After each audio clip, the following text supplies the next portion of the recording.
Merci Saint-Esprit pour ta présence qui inonde les lieux où nous sommes rassemblés. Merci de disposer nos cœurs à ton action. Merci pour l'atmosphère que tu transformes maintenant. Au nom de Jésus-Christ. Amen. Bien-aimé de Dieu, que la paix et la grâce de notre Seigneur Jésus te soient communiquées. Je suis la servante du Seigneur Jeanne. Le thème qui nous conduira cette semaine est intitulé « Dans les coulisses de l'histoire ». Et nous allons nous tenir sur l'histoire de Léa ce matin pour prier. Quand nous allons dans le livre de Genèse, le chapitre 29, nous rencontrons l'histoire de cette femme. Elle est l'une des filles de Laban. Laban a deux filles, Léa et Rachel. Alors quand son neveu Jacob arrive chez lui, il va tomber amoureux de Rachel. Il va la demander en mariage. Et le jour, Laban va accepter bien entendu. Et le jour du mariage, pendant la nuit de noces, il va remplacer Rachel par Léa. Et c'est ainsi que le matin, Jacob va se rendre compte qu'il a été plutôt avec Léa l'aînée qu'avec Rachel. Quand nous entrons, bien-aimés, pour comprendre cette histoire, le rejet de Léa n'a pas commencé avec son mari ou encore dans son foyer. Le rejet de Léa a commencé dans sa famille. Déjà, le nom Léa signifie la vache, pendant que le nom de Rachel signifie la brebis. Quand nous regardons à ces deux animaux, la vache est utilisée pour labourer le sol. On peut atteler une vache à une charrue et ainsi elle peut labourer. La charrue va labourer le sol à partir grâce à la vache. La vache également est sollicitée pour qu'on puisse extraire son lait, sans compter même de tous les travaux qu'une vache peut rendre, l'utilité qu'une vache peut avoir. Pendant qu'une brebis, on prend soin de la brebis. Alors déjà, à partir même de la signification de leur nom, il ressort que Léa était rejetée dans sa propre famille. Quand nous arrivons maintenant à la description qui est faite de leur physique, les Écritures vont te dire que Léa avait le regard délicat, d'autres versions vont te dire qu'elle avait le regard tendre, une autre version va te dire qu'elle avait le regard terne. Et par contre, on va décrire Rachel comme étant une très belle femme. Donc nous voyons déjà que même à ce niveau, au niveau du nom, au niveau de son physique, Léa était rejetée. Même par son propre père, elle était rejetée. Nous pouvons voir une Léa qui est l'aînée, mais qui n'est pas sollicitée même dans le cadre du mariage. Nous pouvons voir une Léa que les hommes n'intéressent pas, ou encore les hommes ne sont pas intéressés par elle. À cause de son physique, les hommes ne sont pas intéressés par elle. Elle a toujours vécu dans l'ombre de sa petite sœur parce que son physique n'était pas attirant, son physique ne la rendait pas mariable, si on peut utiliser cette expression-là. Alors, elle va rester dans la maison de son père pendant toutes ces années-là et il n'y a pas de prétendant. Qu'est-ce que Laban va faire? Laban va utiliser la ruse pour pouvoir marier Léa parce que les hommes ne venaient pas spontanément demander sa main. Nous voyons également qu'à ce niveau-là, Léa est comme une marchandise entre les mains de son père. Léa, c'est cette personne dont on ne demande pas la vie. Léa, c'est cette personne dans la vie de laquelle ce sont les autres qui prennent des décisions. Léa, c'est cette personne effacée dont la vie, on ne tient pas compte de ce qu'elle ressent. On ne tient pas compte de ce qu'elle veut. On ne tient pas compte de ses rêves à elle. Pour les autres, elle est cette personne qui suscite soit l'indifférence, soit le rejet, soit les moqueries. Tout ce que Léa voyait, l'attention qui était portée sur sa sœur, suscitait en elle. Elle était humiliée. Léa, c'est cette personne humiliée. Léa, c'est cette personne dont on se moque. Léa, c'est cette personne dont on n'attend rien. Quand son père la regardait, certainement, il se disait, comment je vais faire pour marier celle-ci? Il faut que je trouve un moyen pour la marier, vu que les prétendants ne viennent pas. Donc déjà, même à partir de la famille, Léa subissait déjà le rejet. Elle était mal aimée dans sa famille. Elle était mal aimée par son père. Et la chose va encore plus s'accentuer quand elle va arriver dans ce mariage forcé, ce mariage dans lequel on ne lui a pas demandé son avis. Et le rejet va continuer. Les Écritures sont claires en disant que même après avoir découvert qu'il était marié à Léa, que c'est avec Léa qu'il avait passé la nuit de noces, ce n'est pas pour autant que Jacob va l'aimer. Jacob va aimer Rachel. Jacob va réclamer Rachel pendant que Léa était là. Elle portait ses blessures silencieuses en elle, dans sa famille, rejetée, mal aimée. Le mari même qui pouvait venir combler cette chose-là, rejeté, mal aimé. Voilà l'histoire de Léa, l'inconnu, l'effacé, l'invisible même, celle dont on se moque, celle dont on n'attend rien, celle que son physique ne favorise pas, celle qui vit sous l'ombre de sa petite sœur, celle qui certainement entendait comment les gens venaient et encensaient Rachel, pendant que pour elle, il n'y avait même pas un mot d'attention, un mot d'admiration. Il y a des Léa. Peut-être que dans ce portrait qui est fait, tu vas te reconnaître. Bien-aimé, le Seigneur braque ses projecteurs sur toi ce matin. Le Seigneur se souvient de toi. Elle est mal aimée, elle est dans ce foyer dans lequel elle ne reçoit pas d'affection. Ce foyer dans lequel elle voit comment son mari chaque jour va manifester des signes d'attention, d'amour envers sa sœur. Mais pour elle, il n'y a rien. Comme si la vie avait décidé que pour les Léa, il n'y a pas d'amour. Pour les Léa, il n'y a pas d'attention. Pour les Léa, il n'y a pas de grâce. Pour les Léa, il n'y a pas de manifestation affective. Mais la Bible va dire au verset 31, l'Éternel vit que Léa était mal aimée. Je voudrais te dire ce matin, bien-aimé, que l'Éternel voit ton humiliation. L'Éternel voit le rejet dont tu es victime. L'Éternel voit et entend les insultes et les moqueries qui montent à lui te concernant. L'Éternel voit tes larmes silencieuses. L'Éternel voit à quel point tu as été privé d'affection depuis même ta tendre enfance. L'Éternel voit comment tu es peu considéré. L'Éternel voit comment tu es délaissé. L'Éternel voit comment les hommes ne t'accordent pas beaucoup. Les regards ne sont pas posés sur toi.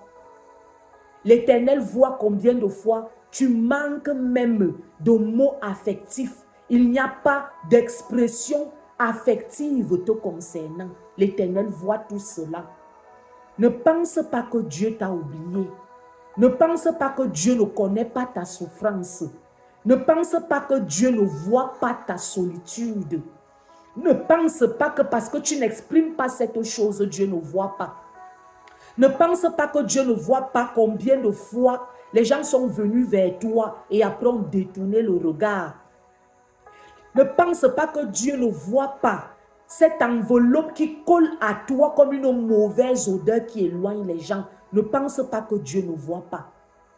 Bien-aimé, le Seigneur veut te rappeler ce matin que ses projecteurs sont fixés sur toi. Léa était rejetée dans sa famille, rejetée par son père. Peut-être même que sa soeur se moquait d'elle. Les gens autour se moquaient d'elle. Les gens parlaient derrière son dos quand elle passait. Les gens se demandaient, celle-ci, qu'est-ce qu'on va faire d'elle? Il a fallu qu'on la mène sous un voile. Oh, il a fallu qu'on la mène voilée pour qu'elle puisse être acceptée par un homme. Parce que son physique, selon les critères humains, ne la favorisait pas. Il a fallu qu'on utilise la ruse pour que Léa ait un mari, parce que les hommes ne venaient pas spontanément lui demander en mariage. Toutes ces blessures, Léa les portait en elle. Quand elle arrive dans la maison de cet homme, il n'a pas de regard sur elle, il a le regard fixé sur Rachel. La manifestation de l'amour, les preuves de l'amour, c'est vers Rachel que cela est dirigé. Léa est seule. Léa pleure. Nous prions pour les Léa ce matin. Les projecteurs de Dieu sont braqués sur les Léa ce matin. Dieu voit ta misère. Dieu voit ton humiliation. Et ce matin, au nom de Jésus, Dieu t'enlève de la honte dans laquelle tu es. Léa était seule, mais elle n'était pas seule. Léa était seule, mais elle n'était pas seule. Parce que Dieu voyait tout ce que Léa traversait. Dieu entendait la souffrance silencieuse de Léa, comme Dieu écoute ta souffrance silencieuse. Cette souffrance que tu n'arrives pas à partager avec les gens parce que tu as honte. Tu as même honte d'exprimer cela aux gens. Tu as honte d'exprimer aux gens ce que tu ressens. Mais Dieu, lui, il voit. Il entend ta souffrance.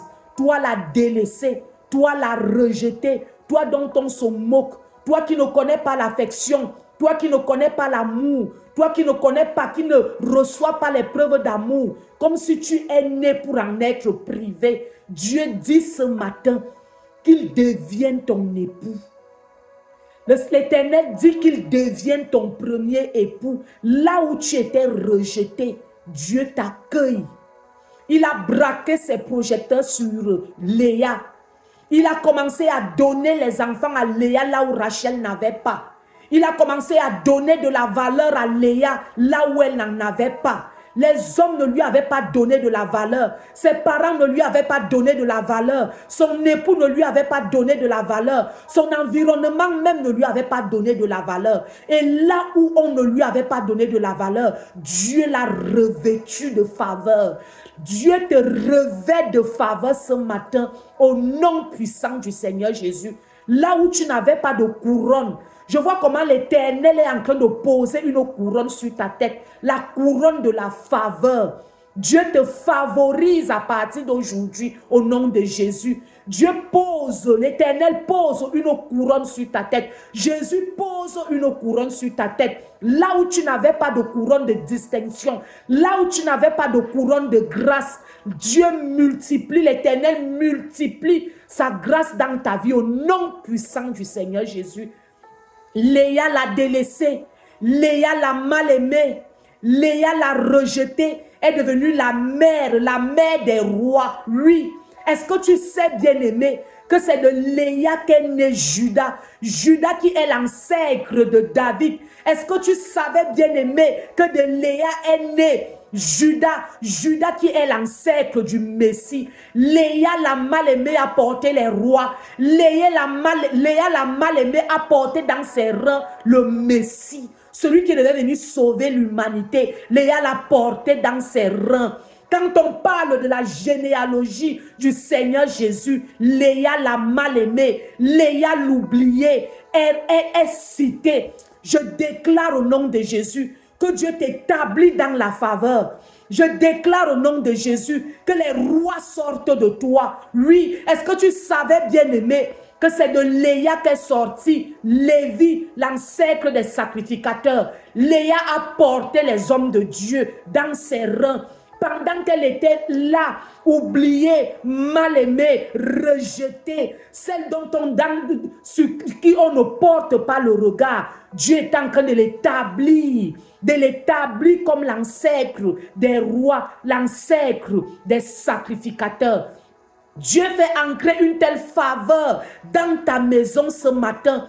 Une faveur que quand les gens vont voir, les gens ne vont pas comprendre comment toi, la rejeter, l'oublier, la mal aimer, tu as pu engendrer les géants. Je déclare que ta maison engendre les géants au nom de Jésus. Toi dont on se moquait, toi dont on disait que rien ne peut sortir dans ta maison. Léa a fait des enfants. Et au départ, ces enfants-là ressemblaient à des brigands. Leurs actes étaient comme les actes des brigands. Mais Dieu les a restaurés. Dieu restaure ta maison ce matin au nom puissant du Seigneur Jésus. Je dis que même toi, pour toi qui n'as pas enfanté, Dieu te donne des enfants. Tu es rejeté parce que tu n'as pas enfanté. Tu es mal aimé parce que tu n'enfantes pas. Tu es oublié parce que tu n'as pas enfanté. On t'appelle femme stérile. On dit de toi que tu es vide. On dit de toi que tu ne produis pas la vie. La Bible dit que l'Éternel vit la misère de Léa et il a commencé à lui donner des enfants. Écoute une parole que je t'apporte ce matin. Dieu va te donner les enfants, même là où tu ne les as pas portés dans ton ventre. Bien-aimé, reçois cette parole ce matin. Dieu va te donner des enfants, même là où tu ne les as pas portés dans ton ventre, dans tes entrailles. Je me souviens de cette femme pendant que je préparais cette méditation. Le Seigneur m'a rappelé cette maman que j'ai rencontrée. Elle était dans la cinquantaine quand je l'ai rencontrée. Elle a fait un enfant et cet enfant-là a fait 2 enfants. Et son fils unique est mort. Et les 2 petits-fils qui étaient sa consolation sont également morts. Et elle se retrouvait les mains vides. Les mains vides. Et quand je la rencontre, pendant que je suis en train de prier pour elle, l'Esprit de Dieu me dit de lui dire: je vais te donner des enfants que tu n'as pas portés. Je vais te donner des enfants que tu n'as pas allaités. Je vais te donner des enfants que tu n'as pas portés dans tes entrailles. Et à l'heure où je te parle, bien-aimé, cette femme est comblée parce que Dieu lui a donné les enfants qu'elle n'a pas portés dans son ventre. Reçois cette parole, même pour toi qui dis: j'ai déjà atteint l'âge où je ne peux plus enfanter. Dieu te donne les enfants parce que Dieu te restaure. Dieu te restaure. Dieu te rappelle là où tu étais oublié. Dieu te rappelle là où tu étais délaissé. Dieu t'aime là où tu étais mal aimé. Dieu comble les manquements des hommes. Oui, je déclare au nom de Jésus que les projecteurs de Dieu sont posés sur ta vie ce matin et Dieu comble les manquements des hommes. Deviens la Léa, source de bénédiction. Deviens la Léa qui porte, qui engendre les rois. Deviens la Léa qui engendre les sacrificateurs. Deviens la Léa dont on va se rappeler de génération en génération au nom puissant du Seigneur Jésus. Les hommes t'ont oublié. Les hommes t'ont mal aimé. Les hommes t'ont délaissé.